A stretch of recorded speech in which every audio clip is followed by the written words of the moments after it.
Good morning, everyone. Welcome to A Godly Home. I made the most delicious Asian pasta salad yesterday, and I'm going to show you how I did it. First, I used some cooked shredded chicken. Now, last week, I just threw a whole bunch of this into the crock pot and got it cooked and shredded and froze it. It has been just so hot here that we have needed some cold meals and some stuff pre-cooked in ways that's not really heating up the house.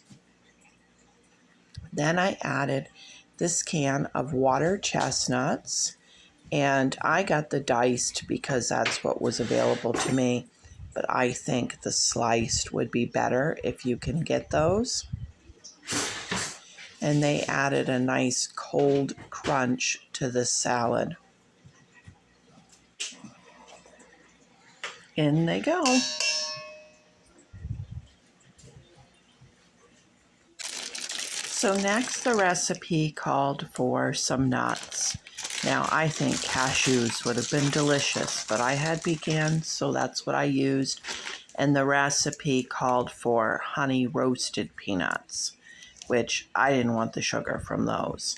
So I'm just breaking them up in my hands, and I put several handfuls of those pecans in there. Now, I will tell you guys, Corey did not like the pecans in here. He said next time for me to put the pecans on the side. So that's what's great about this recipe is you can adapt it for your family. It can even be like a pasta salad bar where you have out all the ingredients and they come along and add whatever they want. We do that a lot with pasta salads. I'll just cook some pasta and put out whatever I've got on hand, and they can customize it. But I thought the nuts were extra good in here. And I am not doing any measurements. I'm just eyeballing this and using what I've got. So next is dried cranberries. That is what the recipe called for. But if you don't have dried cranberries, use raisins or whatever dried fruit you have on hand. These cranberries really added a lot to this. I wish I actually had added more, so add quite a few. I went out to the garden and I picked some fresh chives. The recipe called for green onions, but I had fresh chives and I did a lot of them. And then the recipe said fresh spinach, but I'm growing fresh Swiss chard. So I used the Swiss chard, but I think beet greens or any type of green that you might be growing or you have on hand would be just perfectly fine in this. I don't know why I'm struggling so much to voice this over and talk. And I do apologize for the voiceover, but I wasn't able to cook it at a time where I could just talk while I was doing it. But I really want to show this one to you because I think we all get tired of the same recipes in the summer and over in the heat and not having anything different. This Swiss chard is beautiful. It's the rainbow colored. I don't know if you can see all those different colors, but wow, this really adds to the salad. And I used quite a bit of that. At this point, I added a little bit of parsley. Now, if you've got fresh parsley, that would have been amazing, but I didn't, so I made do with the dried. So next is the Mandarin oranges. I chose to use canned Mandarin oranges because I want that juice for the dressing. But if you are going to use fresh Mandarin oranges, I would just add 1/3 of a cup of sugar to that dressing, and then the zest off of your fresh orange. So just make do either way with what you have, but these oranges really, really made it good. So now it is time for the dressing. So I started with some oil, and I wanted to add some sesame oil to really give it that Asian feel. If you don't have the sesame oil, you could substitute for sesame seeds or just use what oil you have, but that really made it. So I put a little bit of that in there, and then I put in some olive oil.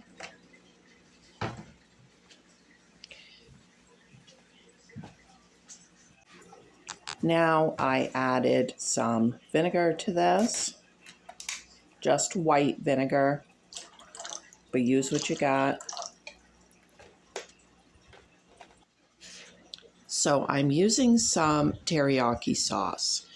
And the reason why I didn't get just the regular teriyaki sauce is when I checked the label, Jacob was going to be allergic to it. So I found this fancy Taste of Inspiration sesame teriyaki sauce. But don't think you need that fancy sauce. Just the plain teriyaki sauce would be fine.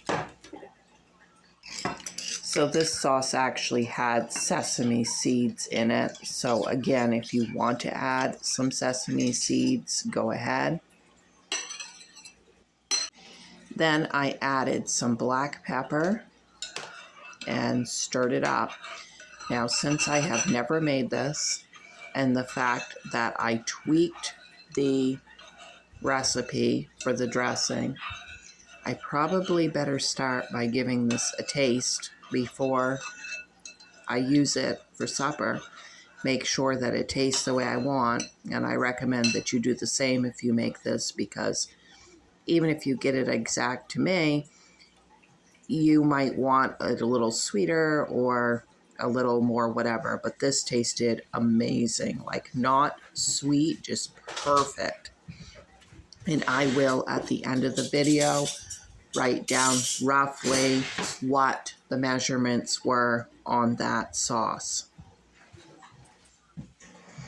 And in case you're wondering, yes, that's a clean spoon that I just put into the dressing, not the one I ate from. Now, Corey, he is not going to eat this dressing. There is absolutely no way. So I just showed you sodium-free lemon seasoning. That's what I will put on his, and I'll leave the dressing on the side. Just look how beautiful that is. I wish the camera would pick up the colors as vivid and vibrant as they were, because this was beautiful. And I picked up some of these chow mein noodles because I thought they would be good just kind of sprinkled over the top of each bowl. I definitely would not add them in advance because you don't want it to get soggy. And for pasta, I just used a pound of medium shells. That's what I had on hand. The recipe said bow ties. I personally think it would have been extra good with whole wheat pasta, but I was out. Now I'm just going to give this a little bit of a stir.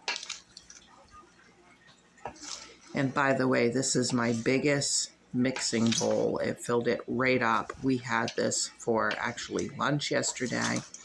And then I had it for supper, and Sloopy had 2 big bowls of it. And I think there is still 2 or 3 servings left. So this would probably do you a couple days when you make this. Look at that. Absolutely gorgeous. So I added it to my bowl, and then I added a good amount of that dressing. I've got one of those little gravy ladles, and I added about 5 spoonfuls of that to my dressing, which was just about right. This is like a big salad bowl that I have my serving in. And when I got to the bottom, there was no dressing left, so that was just about right. And then I've got those Chinese noodles that are going on there, and I popped just a few of those over the top and stirred them in a little bit. And this was absolutely delicious. Now, Corey, you guys know, he mostly likes to eat macaroni and cheese for lunch. He was, if it had not been a hot day, I never would have gotten away with this. And with it being a hot day, he was still fairly skeptical, but he ate it. He said it wasn't his favorite, but he definitely would eat it again. And he would eat it several times throughout the summer. And you guys, that means like this meal was delicious if I got that kind of review out of him on a new recipe. Okay, guys, thanks so much for watching. Don't forget to like and subscribe. Let me know down below if you're going to make this or if you've made anything like this. It reminded me of the McDonald's Asian salad that they had years ago, only a pasta salad version. Thanks for watching. Bye.